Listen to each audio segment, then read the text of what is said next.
Price Lord. கர்த்தருக்கு ஸ்தோத்திரம். இந்த அருமையான காலை பொழுது கர்த்தர் அருமையான வசனத்தை கொடுத்து ஆசீர்வதிக்க என்ன தெரியுங்களா? ஒரு தேவ தூதனை உனக்கு முன்பாக அனுப்புகிறேன். ஆமென். யாத்திராகமம் 23:20 வசனம் சொல்லுதுன்னா, வழியில் உன்னை காப்பதற்கும் நான் உனக்கு உண்டு பண்ணிய ஸ்தானத்துக்கு கொண்டு சேர்ப்பதற்கும் உனக்கு முன்பாக ஒரு தேவ தூதனை அனுப்புகிறேன்.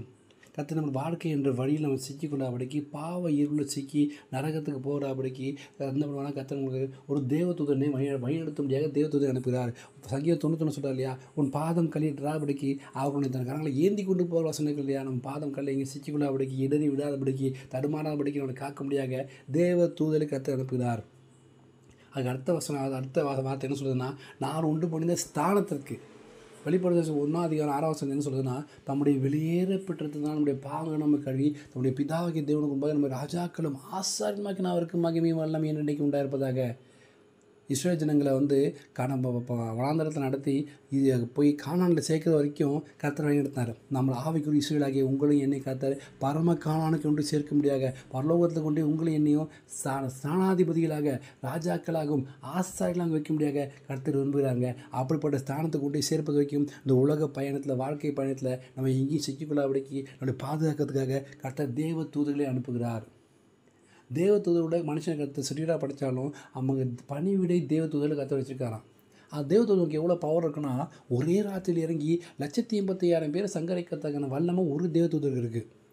அப்படிப்பட்ட தேவ தூதர்கள் கோடான கோடி பேர் கற்றுட்டு இருக்காங்களாம். சேனைகள் தேவனாய் கர்த்தர்னு சொல்கிறோம் இல்லையா, பெரிய தேவ தூதர்களின் சேனையாக அவட்ட இருக்கான். அப்படிப்பட்ட தேவன் இன்றைக்கி உங்களுக்கு என்றைக்கும் ஒரு தேவதூதன் அனுப்புகிறார். ஒரு நாள் 2 நாள் இல்லை, வருஷத்தில் 365 நாளும் ஒவ்வொரு நாளும் தேவதூதர் அனுப்பி என்ன பண்ணுவாராம், நம்மளை பாதுகாக்கிற தேவனாகிறார்.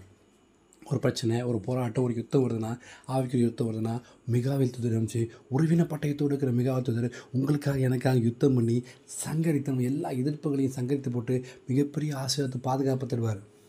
உங்களுக்கு ஒரு ஆசீர்வாதம் வரணும்னா, நற்செய்தி கொண்டு வரணும்னா கேப்ரியல் தூதரை அனுப்பி உங்களுக்கு என்ன ஆசீர்வாதத்தை நற்செய்தியை கொண்டு சொல்லுவாங்க. இயேசு கிறிஸ்து பிறந்த செய்தியை பிறக்கிற செய்தியை கேப்ரியல் தூதர் சொல்லையா? அப்படிப்பட்ட தேவ தூதர்கள் இன்றைக்கி உங்களுக்காக எனக்காக இருக்காங்க. எனக்கு யாருமே இல்லை, நான் அழுதா என்னை கேட்கறதுக்கு யாரும் இல்லை, என் கண்ணீரை துடைக்கிறதுக்கு யாருமே இல்லை, நான் தனிமையில் இருக்கேன், ஃபினான்ஷியல் சப்போர்ட் பண்ண யாருமே இல்லை, எனக்கு உடம்பு சொன்னாக்கியவங்களோடு யாருமே இல்லை, சொந்தக்காரங்க உறவினர்கள் நண்பர்கள் எல்லாம் விட்டு போயிட்டாங்க, நான் தனியாக இருக்கேன், எதுக்கும் பிரோஜனம் இல்லாமல் இருக்கேன், எனக்கு ஏன்னு கேட்கக்கூட யாருமே இல்லை, தனிமையில் அழுது கொண்டிருக்கிற உங்களுக்காக கர்த்தர் சொல்கிறார். உங்களுக்கு எந்த மனுஷனும் தேவையில்லை, தேவ தூதனே இறங்கி வந்து உங்களுக்கு பணிவிடை செய்வார்கள். அவர்பட்ட தேவனை நீங்களாம் சேவிச்சிட்ருக்கோம். விசுவாசமாக இருங்க, தைரியமாக இருங்க. கர்த்தரை தன் சொந்த ராஜ்யம் கொண்ட ஜனமாகி நீங்களும் பாக்கியமுள்ள ஜனங்கள். மனுஷங்க மாறி போயிடுவாங்க. காசு இருந்தால் ஒரு பேச்சு, காசு இல்லைனா ஒரு பேச்சு, பதவி இருந்தால் ஒரு பேச்சு, பதவி இல்லாமல் பேச்சு, அதெல்லாம் மாறி போயிடும். கர்த்தர் என்ன பண்ணார்? நேற்றும் இன்றும் என்றும் மாறாத தேவன், இருக்கிறவராகவே இருக்கிற தேவன் இன்றைக்கு ஒரு தேவ தூதனை உங்களுக்கு அனுப்பி உங்களை பாதுகாத்து அரவணைத்து வழிநடத்தி ஆலோசனை கொடுத்து மிகப்பெரிய ஒரு ஆசீர்வாதம் தரப்படுறாங்க. விசுவாசத்தோடு காத்துருங்க. கர்த்தர் இன்றைக்கு உங்களுக்கு தேவ தூதனை அனுப்பி வழியில் எந்த வாழ்க்கை பயணத்தில் எந்த சேதம் அணுகாதபடிக்கு அவர் உங்களுக்கு என்று வைத்திருக்க மிகப்பெரிய ஸ்தானத்தை கொண்டு சேர்க்க முடியாத, ஒரு நல்ல செய்தியை கொண்டு சேர்க்க முடியாத, புதிய வாசலில் ஊழியத்தின் பாதையிலும் சரி, குடும்பத்திலும் சரி, பிள்ளைகளுடைய வாழ்க்கையும் சரி, வருமானத்திலும் சரி, உடல் ஆரோக்கியத்திலும் சரி, ஒரு புதிய வாசலை கொடுத்து ஒரு ஆசீர்வாதத்தை கொடுத்து தேவ தூதன் அனுப்பிச்சு உங்களை தேற்றுகிற தேவனாகிறார். விசுவாசத்தோடு காத்துருங்க. இன்னைக்கு உங்களுக்கு என்று வைத்திருக்க தேவ தூதனை நீங்கள் காணும்படி கர்த்தர் செய்வார். அவர் சமூகத்தில் வந்து ஜெபிங்க. கர்த்தர் தேவ தூதனை காமிச்சு உங்களை ஆசீர்வதிப்பாராங்க. ஆமீன். God bless you.